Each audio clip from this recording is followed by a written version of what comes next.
Well, what's up again there, guys? Brian here at 3Day here to share with you my official movie review for the first official installment in the massive MCU, simply titled Spider-Man Homecoming. Now, this movie was directed by Jon Watts and has a really stellar cast, I might say. Now, just to go into a little bit of the plot, this movie takes place about 8 years after the events of Avengers 1, but only about 2 months after the events of Captain America Civil War. And since then, Peter Parker has really just been doing a lot of small jobs around the local neighborhood, just trying to make a good name for himself. And he wants to take on much bigger challenges to prove to Tony Stark that he is, worthy enough to be an official member of the Avengers. However, he happens to run into this really shady group of individuals that have managed to take some alien technology, which was taken from the Battle of New York in the first Avengers movie, and have managed to craft it with our own technology and make some really dangerous weapons. And it's up to Peter Parker to pretty much find out who is making these weapons and stop them.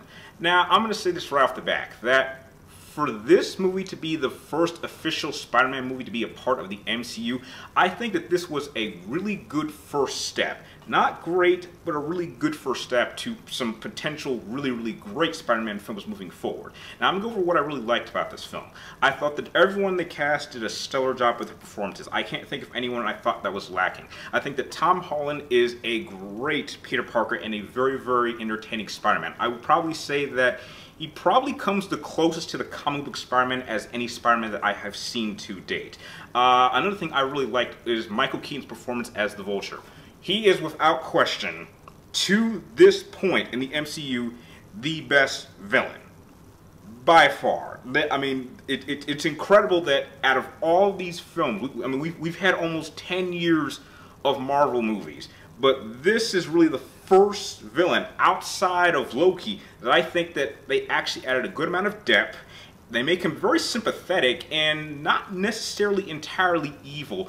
You understand his motivations, and in some cases I can actually side with a number of points. It's really good when you can actually kind of side with some things that the villain is saying without making him entirely evil. And I think Michael Keaton's performance is excellent in this film.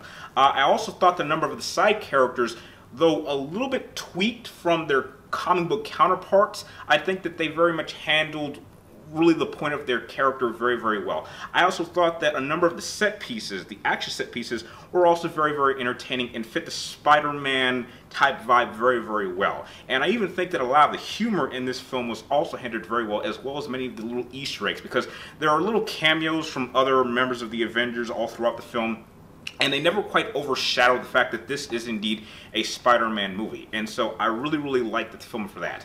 Now, the problems that I had with this film is a couple of things. Number one, I was forced to see this movie in IMAX 3D. I do not believe that even for a Spider-Man film, the 3D really worked. In fact, I would even say that by the final climax battle scene, I thought the 3D really did not help at all. In fact, I think it actually made the experience a little bit worse, because despite the fact that this action scene is taking place at night, it made it really hard for me to even tell what was really going on. I really wish I had had the chance to see this in 2D. And another thing is that even throughout the film, I didn't really feel that the need of 3D even really enhanced any of the moments throughout the film. I think had I seen this in 2D, I would have had a much better experience. And IMAX just did not help at all, really. Another problem, and my biggest criticism I have of this film, is I felt it took too many story elements from previous Spider-Man movies, especially the first two Sam Raimi films. Now look, as much as I'm not really a fan of the Andrew Garfield Amazing Spider-Man films, the one thing that I will give those movies over this one is that the fact that they went out of their way to pretty much disassociate themselves with any of the Sam Raimi films. I give it a lot of credit for that, even though they failed.